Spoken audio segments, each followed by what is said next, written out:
Yeah, Please do. So first I'm gonna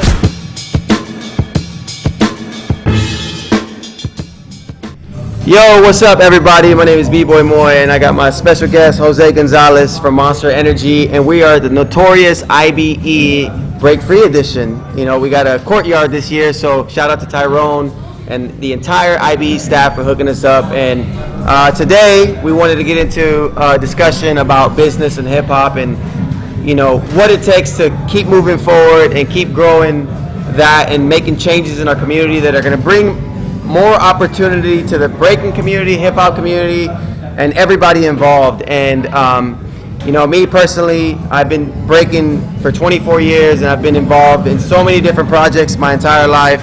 And one of the more life-changing ones in terms of financial stability has been my partnership with Monster, and also why I have my good friend Jose, who works directly for Monster Energy headquarters in Corona, California. So you want to say anything? Yeah, I think first of all, this is an awesome event. It's my first time here in the Netherlands and IBE. It's very impressive, a festival like this. Very honored and very happy to be here. And like Moy said, yeah, I've been working with Monster for 14 years, almost 15 now, and very involved with what Moy does and with Break Free for about 6 to 8 years. Yeah. So it's been a great partnership. It has evolved quite a bit, but it's been very good for everybody. Yeah. One of my goals, just so you guys know, when I first came on to Monster, obviously it has to start somewhere. So I'll be very transparent in terms of how our partnership started. You know, obviously, you know, Red Bull and everything that they're doing in the scene is awesome, right? What they're doing is great for breaking as well, because it also provides a platform for B-boys and B-girls and other dancers in the scene. And I didn't see anything that Monster was doing, and Monster Energy is really big in the States. And so, you know, I saw an opportunity to partner with them. And so locally, we started getting together with an event called Break Free that I used to do in the States. I mean, you guys maybe have seen footage of it in the past. And so Monster came on as a sponsor, and just little by little just started representing the apparel, the gear, everywhere I went. And we saw that we could do more. And so I came to Monster with the idea of like, how can we move forward in terms of bringing more opportunity to the breakers? Because sponsoring an event is one thing, right? There's a lot of dancers and a lot of artists that come to these events who are very deserving of much more because of their hard work and the talent that they bring. And so it's one thing to have an event sponsored, right? We can get sponsorship for events. And I'm not saying that's easy as well, but you know, it's a little bit easier because it's easier to prove a concept. In business, you have to show and prove concepts, right? You guys may heard or may have not heard of, like in business, there's something called proof of concept. Right? Is it going to work or isn't it going to work? It's easier to try with an event, but to like sell an individual, it's very difficult, because at the end of the day, everyone feels like they could be worth so much money. But from a corporate standpoint, does it make sense for a company to be like, yeah, you know what? You're right. You are worth $1 million. Let me give you $1 million. Probably not. That makes no financial sense at all. So everything has to kind of make sense. And so early on with Monster, I wanted to make sure that I did everything that I could to work with them without asking for much. Because the end goal was to position myself and work closely as a mutual agreement, not just where it benefits myself, but where it benefits Monster, and we're able to provide more opportunities. And so why I wanted to talk about business and hip hop, because this is a starting point to where this can lead with other companies as well. You know, and Jose, who works directly at Monster at headquarters, he can kind of give you an insight of like what they look for in terms of like corporate sponsorships and things like that. But that's kind of like a brief summary of how I got started. And today we're able to, you know, sponsor B-boys and B-girls. And currently we have 10. We're always looking to expand and are sponsoring events all around the world. And so there's a lot that we're doing, but it's a step moving forward, you know. And just And Jose knows, you know, my heart is with everything that we do with Break Free and Monster, but at the same time, we do care about the community and the opportunities that they can get. And so I want him to speak from a very universal standpoint, not just only Monster standpoint as well. Yeah, and like to touch on what Moy said is working at a brand like Monster, we look for individuals that help us represent whatever brand we're working with, whether it be Monster or any other one. And it needs to be an individual that is willing to work with us too. You know, it's a partnership. It's nothing like we own them or they own us and they have to do it. It's a partnership. And as a competitor, an athlete, or a dancer, you should be able to leverage a partnership as such. And we want to help. We want to help and grow with these people, and we have done such a great job with Moy as an individual at first, and then it grew into something much bigger to what the partnership with Break Free is, and it has gone from competitor all the way to events, and now to his facility. Yeah. So You know, we want to open up the discussion with you guys. You know, what are your thoughts? What are some of the changes that we need to make? We want to hear you guys out because, you know, I'm heavily involved in this community, and I can be only one person to be a voice for the companies that I work for or that I'm sponsored by. But at the same time, I know a lot of you guys have a voice, and a lot of times we aren't given the platform to speak up, you know, and so this is another reason why we live stream what we do. That way, if they miss it now, they can go back and watch it later. And so we want to let everybody know that equally, everyone can speak up, you know, and my advice to you guys that do speak up is, though, to take action. The reason why some, you know, get a little bit more opportunity, it's not just talent. It's not about being the best breaker. It's also just being a good person and being a professional. And that is one of the major things that has led me into led me to the success that I have in terms of corporate sponsorships or what we're doing with Break Free and building a brand and building a business. Because number one, I care about people and I care about the customer. If I'm owning a business, I care about the customer and I care about the partnerships. And so I'm not just trying to ask Monster for everything that I need. I'm also letting them know, like, what do you need from me? Because we have to be able to help each other. So I want to open it up with questions or ideas, concerns, anything, you know. And remember, this is about all of us. This is not only about Monster. This is not about Break Free. This is about potentially building more business opportunity in our culture. Yes.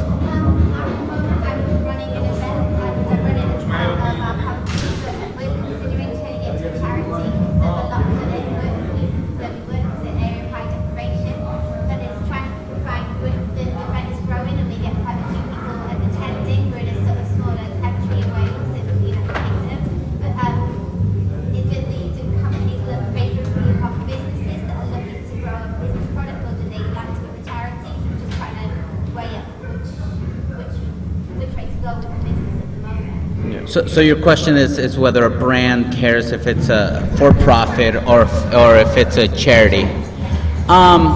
Personally, I don't think that's the issue, whether it's a nonprofit or charity. It depends on what the reason is for sponsoring an event. Some companies might want to just sell a product, and then the event is a place that they can use as a selling point. Exposure. A company might want exposure. How big is your reach of whatever audience you have? And also how deep does that exposure reach? So if it's a very niche audience that you guys are attracting, that brand might just want that. It could be for research. It could be something that a brand might need to test out products if it's a smaller event.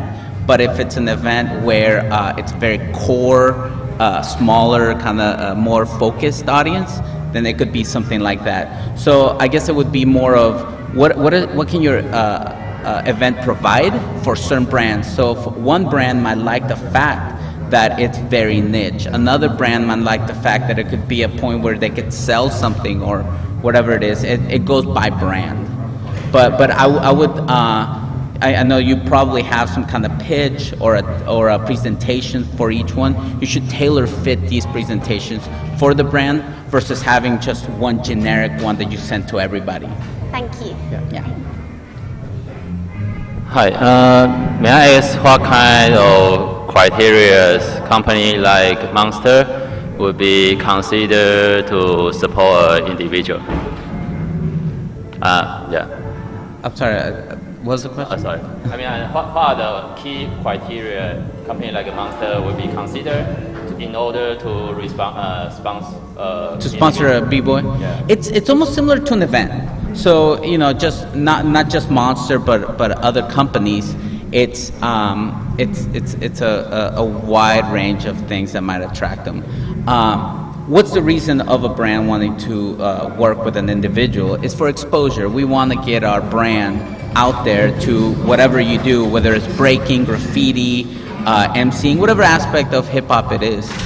We want somebody that's out there. So just earlier we had a discussion with somebody that I'd rather work with a b-boy that's okay, but is active, is out competing, is out dancing, is a good representation of the brand, and represents the brand the way we want it to be. Versus going with a really good b-boy that just doesn't represent the brand well. It could be somebody that just doesn't fit the brand. Or somebody that just doesn't like to wear the logo or post about the logo or post about the product that we have. So whether it be a shoe brand, a clothing brand, or whether it be a drink or an energy drink like Monster, it needs to be somebody that consumes this product. And that's where I want to say something. And I think it's really important, as I mentioned earlier, that it's kind of like there's a middle ground. You have to meet in the middle, right? Because at the end of the day, it's normal to think about a check. Everyone wants money, right? At the end of the day, it's always about money. But there are those people that are like willing to work and show their value through time, right? And again, it goes back to what I said in the beginning, that if you think that you're worth this much, it isn't necessarily you're gonna get that. You may be, thoughtful about like, yes, I am worth this much. But if no one knows who you are from a marketing standpoint, and a company has to pull marketing funds, it just doesn't add up because you don't have the following, you don't have the reach. And so that's why we have to do a better job of branding ourselves and meeting these companies in the middle. A lot of people feel in our community, they feel like we're selling out, but it's not selling out. You have to understand that just like you worked your hardest to get that next move, this is another move, but it's a more financial move. You get what I'm saying? It's not a physical move in terms of like, yeah, I just learned a new dance move. No, this is a financial move in your life, and so you have to make some type of sacrifice. You have to make some compromise, and so it's really, really important for breakers to really understand that we come from such a raw essence of a community that we think that no, they need to give us this. No, they need to do this, and so when a lot of people start to think that way, they start to lose out on opportunity, right? It's okay to stick to your guns. I'm all about sticking to my word and sticking to your guns, but at the same time, you can't knock the people that are really trying to provide opportunity and doing whatever it takes to make these positive changes. Because these are positive changes. I don't see how it's a negative change. Because this is a step moving forward. I never thought that I would be sponsored and get paid for what I love to do. I started dancing because I love to dance.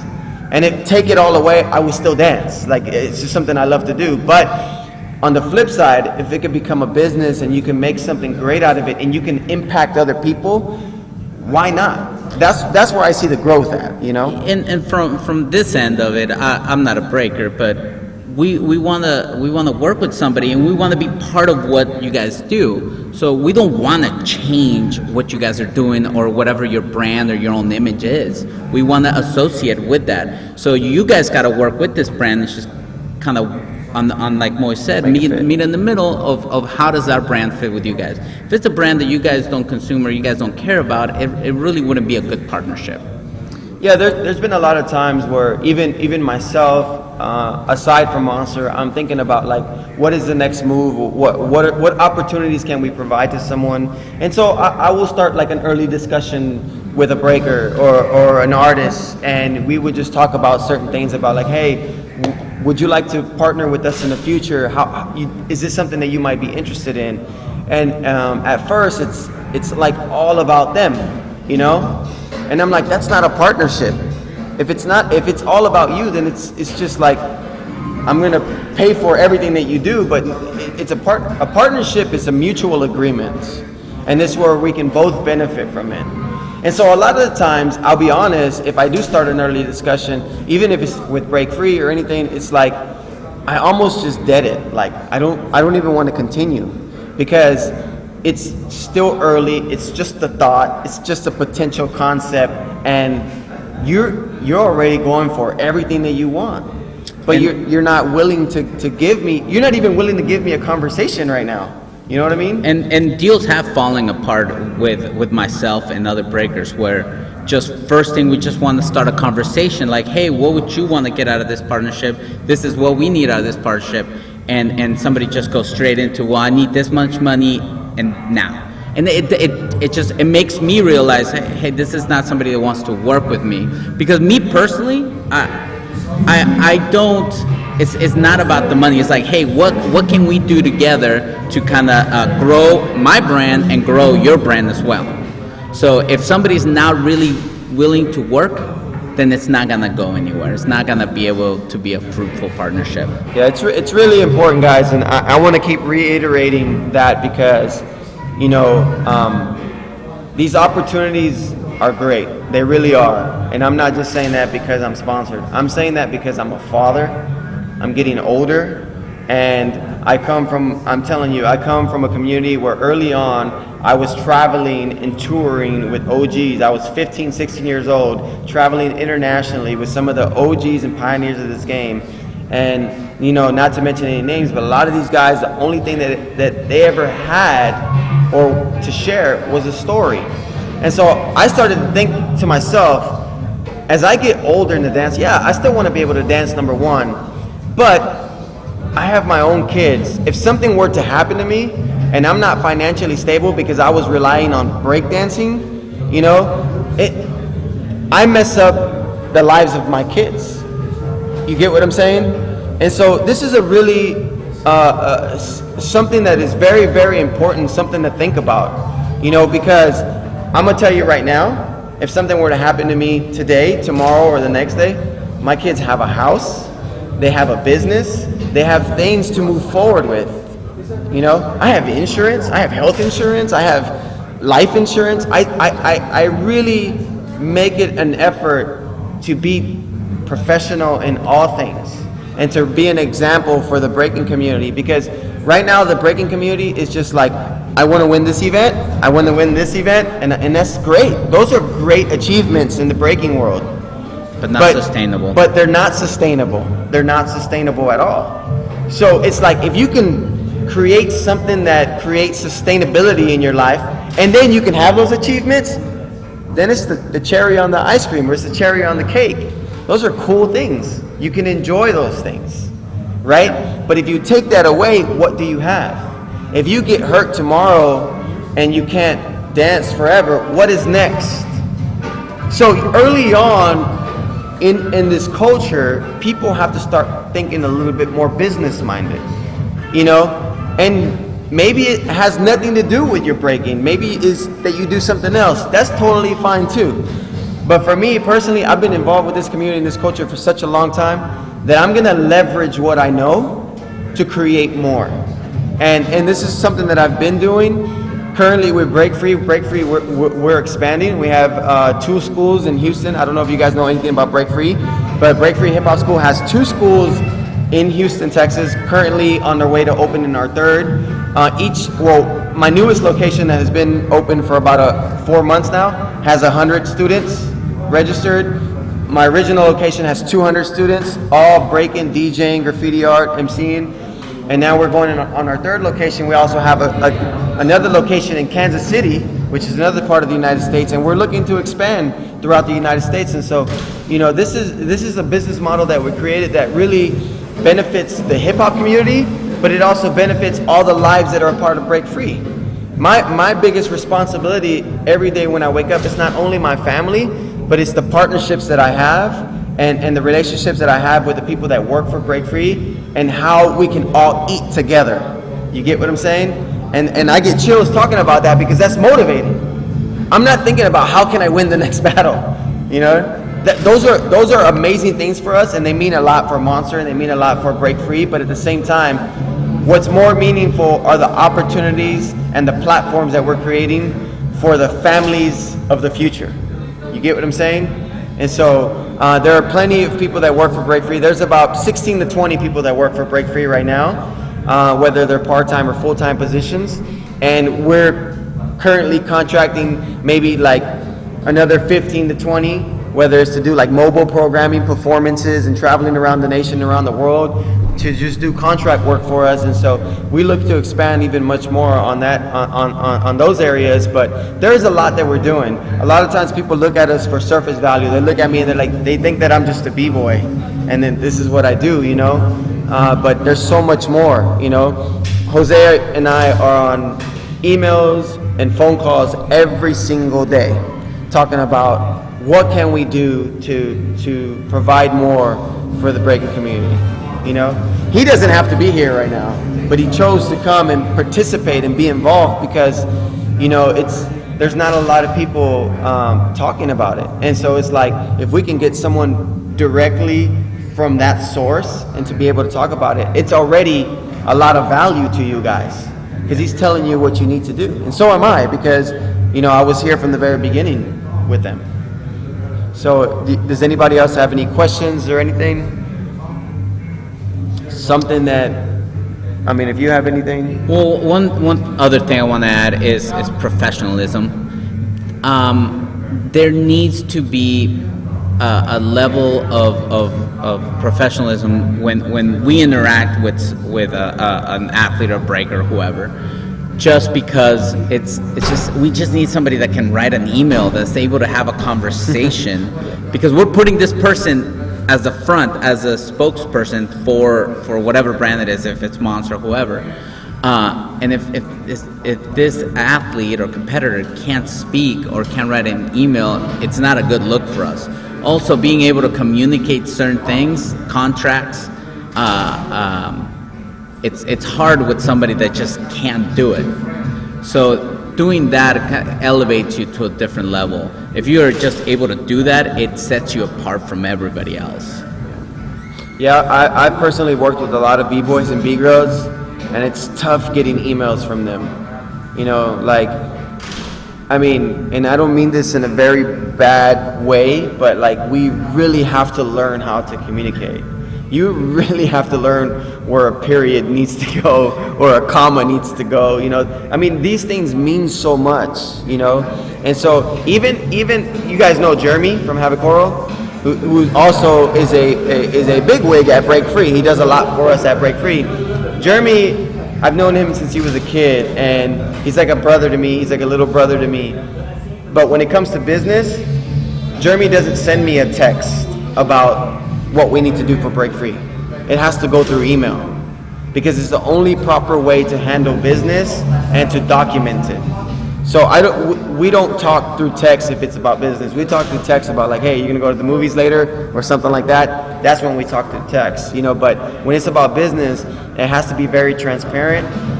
It has to make sense, not just from a personal side, but from the business side. And so we all have great ideas and we all have that, but if we can learn how to structure emails and organize emails a little bit better, I'm gonna tell you right now, that's a key step to improving sponsorships, communication, but potential distribution channels for what you're trying to distribute to the world or whatever. Like, these are key things, because communication is everything.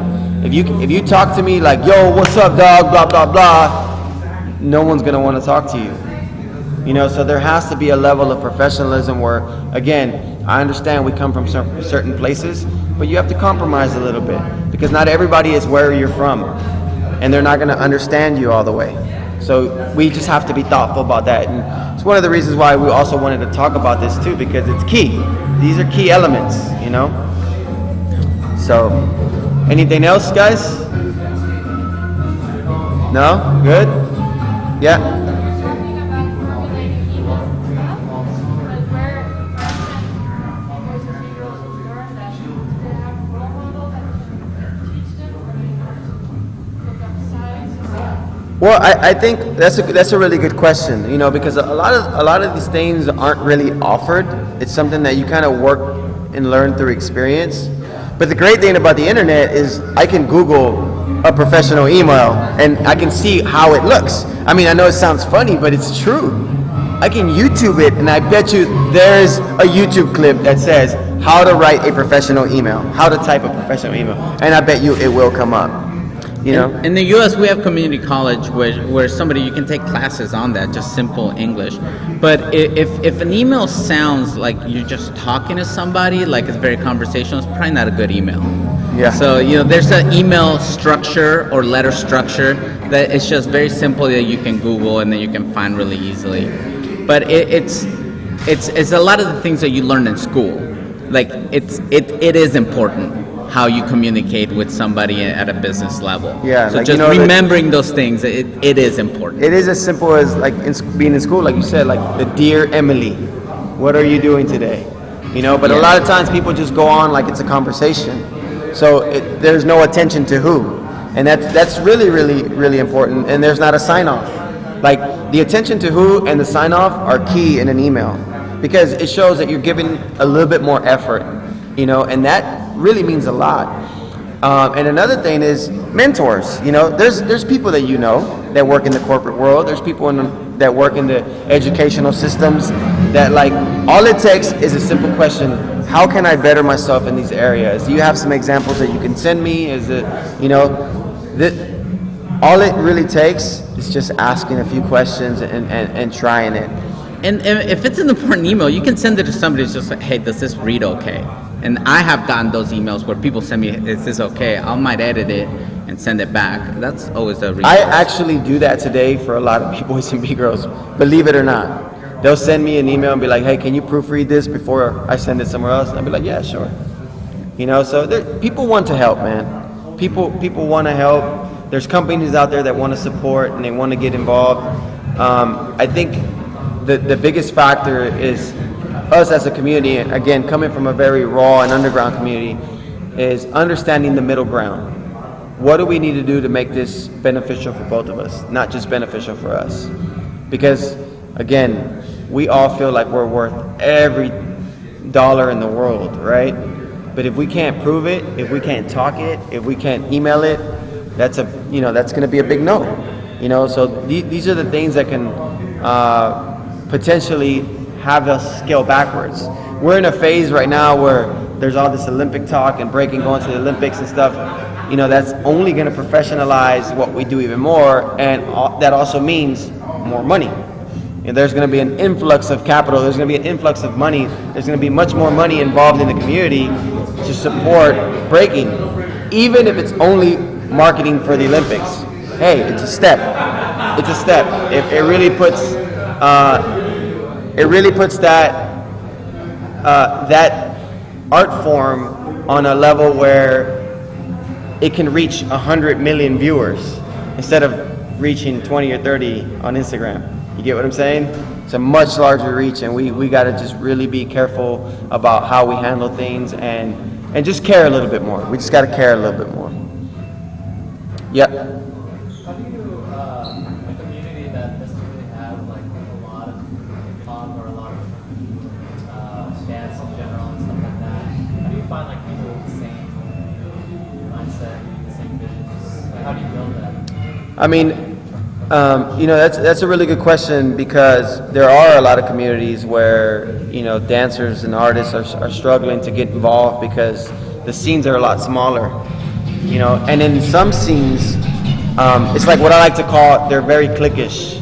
Like there's like these little groups of people that are just so hard to approach, but they're the only ones there, you know, because they come off so hard and they feel like it's only us and not nobody else. But my biggest advice to that, man, is number one, you have to have thick skin and you have to be ready to rock within yourself. You know, because there are people out there that want to help, But in the meantime, if you can't find those people, you do two things. You either find a way to get it done or you quit. Nobody likes quitters. So my biggest advice is internally is find a way to strengthen up and say, I'm going to find a way no matter what it takes, and I'm going to get this done. If I have to go and start a new breaking community of breakers and just teach them just so they can motivate me to help each other, then do that. If it's leveling up and being the bigger man and going into that group of people that you thought you couldn't talk to and just say, hey guys, like, my name is this person, I come from here, I just want to find a way to get involved, like if you need my help in any single way. It's the approach. It's just like breaking. It's not what you do, it's how you do it. It's not what you say, it's how you say it, right? But if you come off a certain way, no one wants to be involved. You get what I'm saying? It's just like I told you earlier, I had these conversations with certain B-boys where I'm bringing up an early discussion for potential partnership or sponsorship, and they come off a certain way, I'm just like, nope, don't even want to deal with it anymore. You know? So there's a way to communicate, and that's why I said communication is key. So in order to build on that is, number one, you have to strengthen yourself. A lot of the stuff that we deal with is internal and mental for that individual. A lot of my biggest struggles have not been with the scene, have been within myself. As a competitor, as an artist, as a father, as a businessman, like those are the things that I deal with myself. But I've learned how to be a strong person in a lot of these cases. So I know it's easier said than done, but take it one step at a time, you know, and also it will come, like the scene will build. This community is growing. And it's going to continue to grow. And all it takes is time. It's just a matter of time. If I stopped 15 years ago, because you got to understand, a lot of the stuff that people are doing today, I did 15, 20 years ago. I really did. Look it up. And I accomplished so much, winning world championships, you know, within 4 or 5 years of my breaking career. I could have easily said, I'm done. But I just love it so much that I wanted to continue. And I wanted to reinvent how I dance and how I train and how I responded to the breaking community. You know what I mean? You see that big banner out there that says, be happy and break free. And the reason why we're promoting that is because right now there's just so much negativity. There's so much like, no, we're going to do it our way. I'm like, yo, just enjoy. Do it however way you want to do it, but just have fun. Don't let other people feel that vibe. And a lot of times, in these smaller scenes, we're feeling the vibes of people who are just upset because they don't have what others don't have. That's where Create Your Escape comes from. Because where I grew up, I didn't have what other kids had. So I had to push my mom's living room furniture aside to get down. You know, I couldn't go to a dance studio. I couldn't do those things. So you really just have to make a way. You really have to make a way for the things that you want. And, you know, unfortunately, some of us have scenes of thousands and thousands of breakers. Some of us have 2 breakers. But you have to treat those 2 breakers like there's 1,000 of you guys. And what's the next move? And slowly, there will become a ripple effect, and it'll start to build and build and build and build. But the moment that doesn't happen is the moment you quit. Yep. Anything else? Cool. So, you know, we'll wrap it up early, man. You know, we really wanted to just shed light on this stuff, and we really believe it's important. I believe it's important. And just so you know, like, I'm always available, like, through social media. I can't say I will respond quickly, but I do my best to really respond to everybody. I really do that. Because I remember early on, if I was trying to get a hold of somebody and I couldn't get a hold of them, it would really bother me, you know, because I wanted to learn. I'm a sponge to like learning new things, and so you know, I want to just offer that to you guys, that, you know, if you guys follow me or, you know, have me on Facebook, social media, or Instagram, or anything, any social media platform, like, I'm available for any questions or anything like that. Jose's even been around to like most of the events that I'm at, he's usually there. And it's because we work closely together and really trying to build more for the breaking community and what Monster is doing and what Break Free is doing. So I know we're open to those things, and so we appreciate you guys like getting involved and asking questions and listening to our thoughts and the changes that we're providing in today's community. So thank you guys. Yeah. I guess in closing, I'd just like to say really quick, like, don't get discouraged. I know if you guys are here, it's because you want to grow grow your community and find brands that are willing to work with you individually or with an event. Just keep trying, and when you guys do that, remember that what can you provide for this brand, and what do you need from them? Even if it's not just straight money, they could provide you with travel or anything like that. Work with each brand individually. Find the ones that you guys are interested in, and keep trying. You try 1,000 times, somebody will say yes. Yeah. So try, and bug. So don't be discouraged. Thank you guys. Thanks for everybody tuning in live. Notorious IBE, Break Free Worldwide talk show, podcast. We appreciate all the love and all the support. Peace.